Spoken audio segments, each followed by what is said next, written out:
Causey, the way he responded after that sixth inning? Yeah, it was tremendous. I think he got frustrated in that inning. It obviously was kind of a late start to the inning for them, and they made a lot out of it, so kudos to them for that. But baseball, it's not quite like basketball where there's usually runs by both teams, but there's a back and forth that usually happens within the flow of the game, and he bounced back in tremendous fashion after starting out really strong too. So when you add the whole thing together, it was another outstanding night by him. And probably the biggest highlight for him that he'll brag about tomorrow was his play on the bunt that he made defensively. What gave you the confidence to go back to him, start seventh inning? Just the way he competes, and I think the track record too. I think whether it's scrolling through your phone or what we get bombarded with information-wise, or when you're cheering for a team, which you like it or not, we get caught up in it in the dugout, you tend to focus on the negative. But if you look at his whole body of work and you look at how he goes about his business and you look at how he's throwing the ball tonight, you basically got a situation where he just misses on a couple pitches, and then they put a couple hits together, which you're not going to hold down their offense completely. There's too many guys in there that are capable and too many guys that are experienced for Vanderbilt. So overall, there wasn't much hesitation from us at all. You feel like you're not going to hold down your offense either. No, I mean, hey, it's happened. We had to grind through some wins in different ways against Missouri. Last Tuesday was I don't even remember how we won, but it just find a way to win. So, it is on our side. You would say the same thing. I'd like to think, regardless of who we're playing, there's experience there. There's a lot of options. We used 3 different guys at our DH spot tonight. And if our guys have the right mindset and they're scratching and clawing the whole game, then yeah, you'd like to think there's going to be a way they can produce, at the very least, some quality at-bats. What did you see from Billy and Cavallaro to lead off the 8th inning there? He just kind of, not trying to do too much. I mean, KT, I think the AB prior had rolled over to the first baseman, but Billy had done that, his at-bat prior, where didn't try and do too much, kind of took what he got. And I realized KT hit his ball a long way, but if you watch the replay, and I'm off to the side, but I think when we watched the video, what we saw is a guy just kind of staying inside the baseball, and he's so strong that it kind of jetted out of here over the left field wall. He's got a lot of strength, but at the same time, if you got that strength and you don't try and do too much, great things will happen. And Simo, Billy, KT, obviously Blake Burke, those guys have shown that time and time again. How good was it to see Cannon get in there and do what he did? Great. Now, Simo was standing right next to me during that, and he said he hit a home run by accident. And what he meant by that was, when we watch that video, you'll see Cannon taking 2 huge swings. And really all we need to do was, got a runner at second, hopefully find a hole. And he took 2 huge swings, and then with 2 strikes kind of shortened up, and he really just kind of flicked it out with the flick of his wrist, really.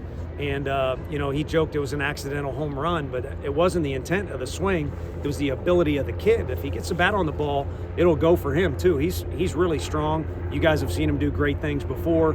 Unfortunately, he's drowned out that strength a little bit by either jumping at the ball or having too many thoughts. And, if he understands that less is more, which has happened right there, for us, where we're at is where we're at. You're almost kind of like you're a Major League Baseball team and you make a big trade at the deadline.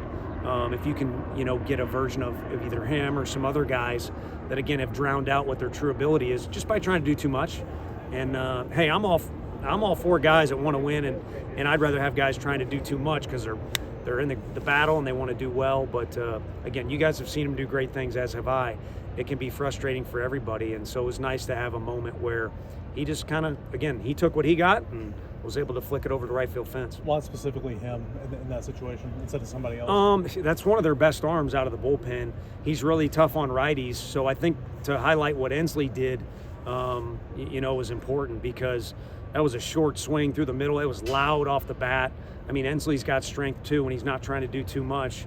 And even if their infield wasn't in, that thing would have got through.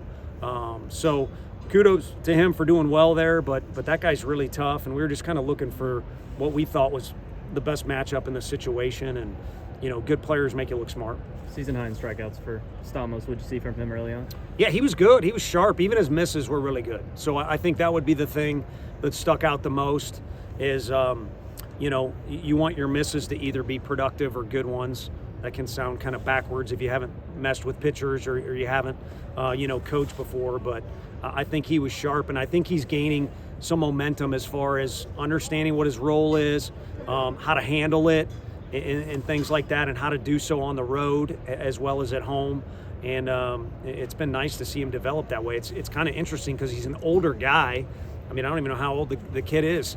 I know, being from Cal, he's got a lot of experience at that school, but it's kind of nice to see a kid still at that age be able to learn some new things and to develop a little bit, and I think he's been in the process of doing that. Having been without Russell the way you have, how big has it been to have this setup on Friday with Stamos and Causey work as well as it has for you here lately?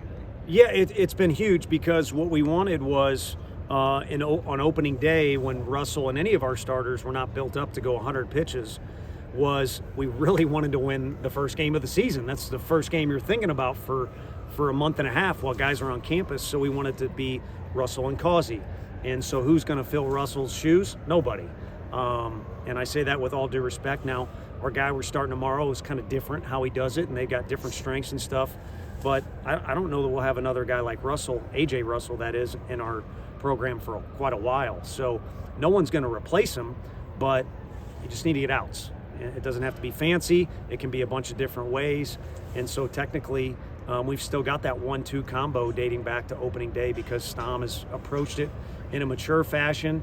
And again, he's done whatever he's got to do to give us outs, and he's out there for as long as we'll let him. And he usually stands right on top of the mound like I'm going to turn around and go back to the dugout, which I kind of like. And then he is our best cheerleader. Well, he's our loudest cheerleader in the dugout when he comes out of the game.